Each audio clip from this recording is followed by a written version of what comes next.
Hello, good evening and welcome back. So Iran has retaliated with a preemptive strike, allegedly, as this is all up in the air. Ironic, seeing as their attack was on a civilian aircraft, which is now very much on the ground. So, Iran plane crash. What's the evidence a missile shot down the Ukrainian plane?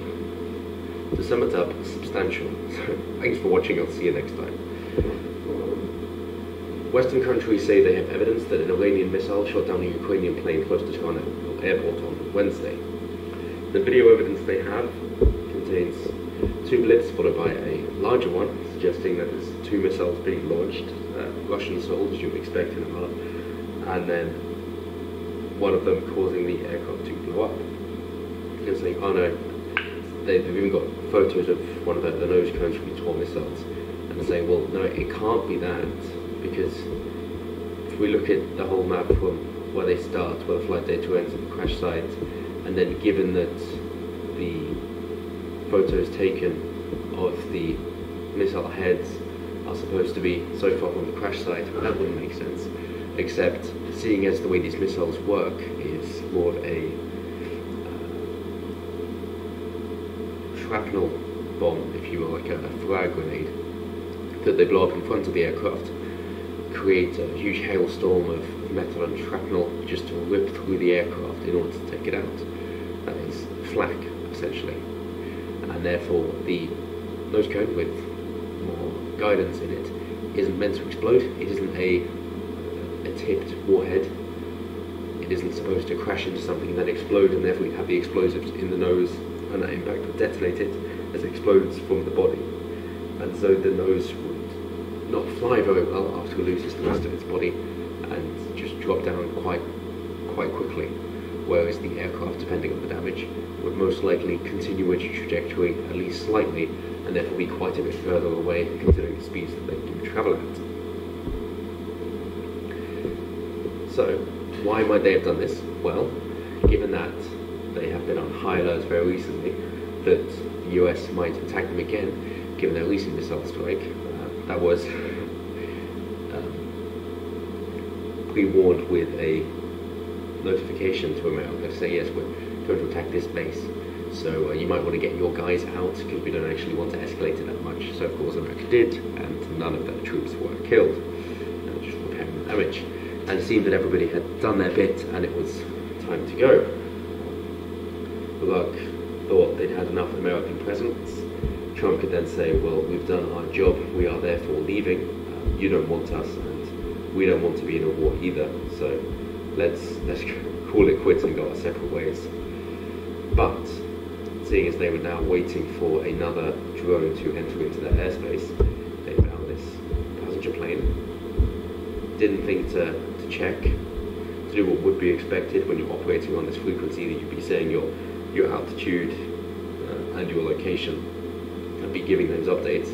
Then went, well, that's clearly an aircraft, we're going to take it out because we don't want to be attacked again, given that Trump has proven that he's not just going to attack the guys who have enrolled in the army, but instead he's going to take out the generals, especially if they're terrorists and have attacked civilians and US military personnel beforehand, and as he has also planned, he had planned 4 more attacks before he died.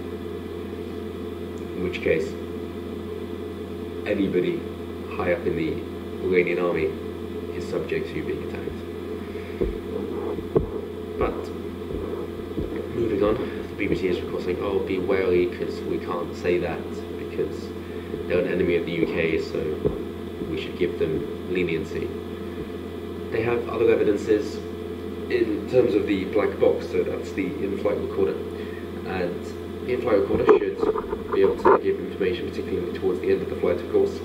Chances are that the pilot would have seen, oh, there's a big explosion in front of me, I'm going to exclaim wildly because this isn't expected and I don't really want to die, it's a job after all.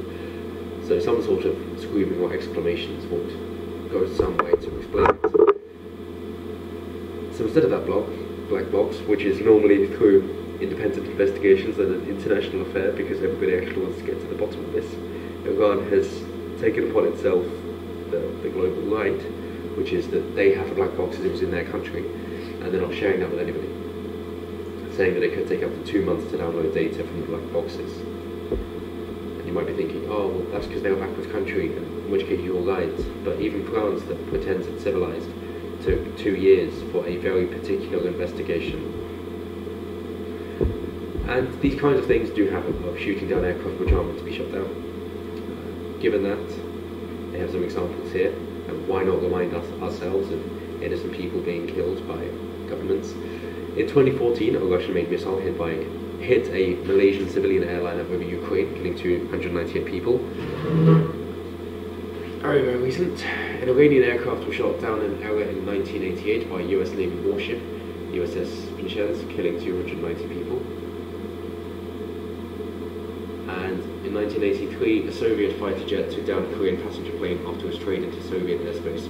All 269 people died, which would be, I would say, the closest to the most recent event, given that they thought, oh, they're in our airspace, that's going to be a problem, and therefore took preemptive action and took it out with a missile instead of course. But nonetheless, as always, let me know what you guys think down below. If Iran is now shitting themselves, thinking, oh god, what have we done?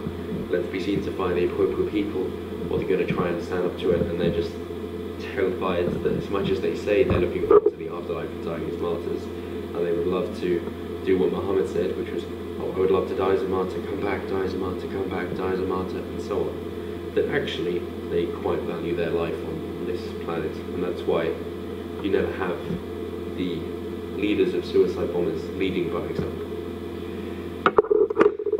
But, as always, until next time.